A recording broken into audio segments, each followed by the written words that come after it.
Today I'm bringing you a lesson from my course, Learn Three.js Basics. It's all about textures inside of Three.js. It's kind of a big topic. I'm using as a guide the wonderful overview that Greg Tavares has provided on the Three.js website. And I'm just going to give some basic examples of how to use textures inside of Three.js and some best practices and caveats as well. So, starting with this cube. Let's slap a texture on there and see what happens. Let's create a texture loader. Text loader equals a new 3.texture loader. And we'll just say const wood text equals text loader.load. It's actually 1-wood. Loading it, checking for errors. Like for example, if I had named it improperly, I would see an error in the console. Couldn't find it. But it is loading correctly, and I can use that as the map for my material. The map property gets the wood texture. Boom. Wood. Look at that. Look at that nice wood. Also, metal. You can put a metal texture on there. Isn't that nice? Take a look at the texture. You can see it's actually kind of squashed a little bit. This is not a square texture, but I'm assigning it to square faces. So that's that. One solution to that is to, hang on, make it square. Let's see, about 1024 I think would be good. Copy, save that as metal 1024.jpg. And save it to my desktop. I hope that was my desktop. And I'm going to load that instead, 1024, after I put it in the directory. Save it. There it is. See how it's it's uniform now. It's not squashed. One last texture I want to load just to see how it looks is gray brick. Gray brick.jpg. Yeah. So, there's a very, very simple way to load a texture and use it in your project. Another way to load textures is to wait for them to load. And you can pass, see, handle text your load. Or better yet, just do it like this. Texture. I'm passing a function to this call to load, and that's fine. That's fine. Why don't we just say console.log texture? Okay, and check our console. There's our texture. So we've loaded textures and we've applied them to the map attribute of a material color channel. So that's what you're looking at right now with this cube. Let's try applying textures to other attribute channels, normal and roughness.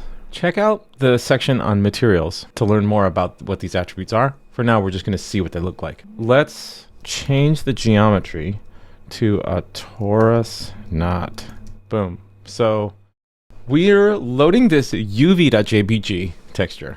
When we use this callback, this function that we pass into the load, we can do things to the texture after we've loaded. What I want to do though is set the wrap S and wrap T. Wrap S is horizontal, wrap T is vertical. In this case, wrap S is along the length of the torus knot and wrap T is radial.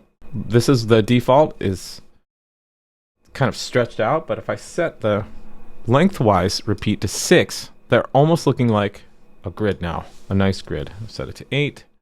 But let's set the repeat wrapping. There's a couple other types of wrapping. Clamp to edge wrapping. Let's see what that looks like. Okay, that's the default, I guess. And then mirrored repeat wrapping. I like the sound of that. And in this case, it creates these... Hang on, stop rotating. That's too much. In this case, it kind of doubles up where the textures repeat. Let's just stick with repeat wrapping. I think that's going to give us the most bang for our buck. That's the color channel. We could also apply this to different channels, but before I do that, I'm just going to change this to a mesh standard material. And I'm changing it because this is going to respond to lights. First of all, I've got this hemisphere light. And secondly, it's going to give me access to a bunch of other channels like the normal map and the roughness map. Roughness map is going to affect the shininess. Like a value of 0 for roughness is perfectly shiny, and a value of 1 is flat, or matte, I should say. All right, well, let's load some stuff up. I'm going to load a normal map and a roughness map. And let's change this to be a template string, and we'll pass in this path property. And let's get rid of this. PNG is what we're dealing with here. I've got a convention set up in the course files for base color, normal, and roughness. Let's just see what happens. Save this. Oh, I didn't set up path yet. My bad. Const path is equal to assets, textures. We'll start with this one called tiles. Save. Boom. There you go. I'm only applying the color texture. Let's add a light. I think adding a primary light is going to make this much more interesting because we'll see highlights. Const key light is equal to a new directional light with an intensity of 1. I'll set its position and add it to the scene. 222, not negative 222. I'm going to dim down this hemisphere light as well. Okay.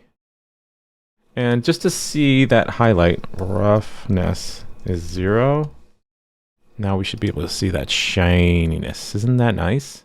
It's shiny. Okay, commenting out that roughness. Let's see what the normal map looks like. In fact, let's look at the normal map by itself. Yeah. The normal map represents the position of the normals. In this case, it's telling the normals to have this broken tile texture. Cool, right? You can scale. That's kind of outside the scope. Nope, doing it anyway. Normal scale can be set to a new vector 3, and you can reduce the effect so that it's barely noticeable. Also, you could double it so it's much more noticeable. Okay, that's the normal map. Roughness map looks like this. And now notice the shininess has a pattern to it. That pattern is set by an image that I loaded, the texture that I loaded. If we combine that with the map, look at the effect it has. So those areas where the tiles are missing in the color are not shiny. I think that's such a cool effect. And let's just bring it all home with the normal map. Cool, right? Let's see how this looks with some others, like a metal. And it's not looking great, so let's turn out this quality called metalness. Yeah, that's right, there's a property called metalness. Save it, and that's going to give us a more metally look. Again, we're getting that normal map. And, well, let's just see what the normal map looks like. It's pretty subtle. So I'm going to crank up that normal scale so we can see it better. 4,4. Yeah, I can see that better. I like it better scaled up like that. Let's see. What if we turn on the metalness and crank up the roughness? Wow. Look at that. And finally, let's turn on the roughness map. Yeah, I think it looks better with the normal scale set higher. Great. Let's look at leather.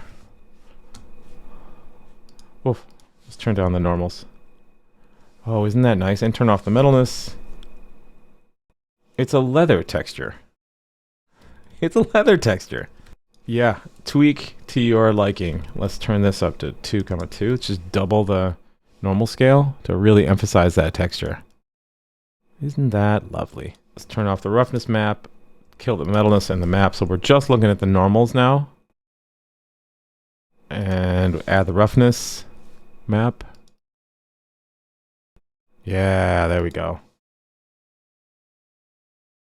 I like turning up the metals and it makes it look like it's got gloss on it. What's that? One more? How about... Oh, there are no more. Bummer. Thanks so much. I'll see you in the next one.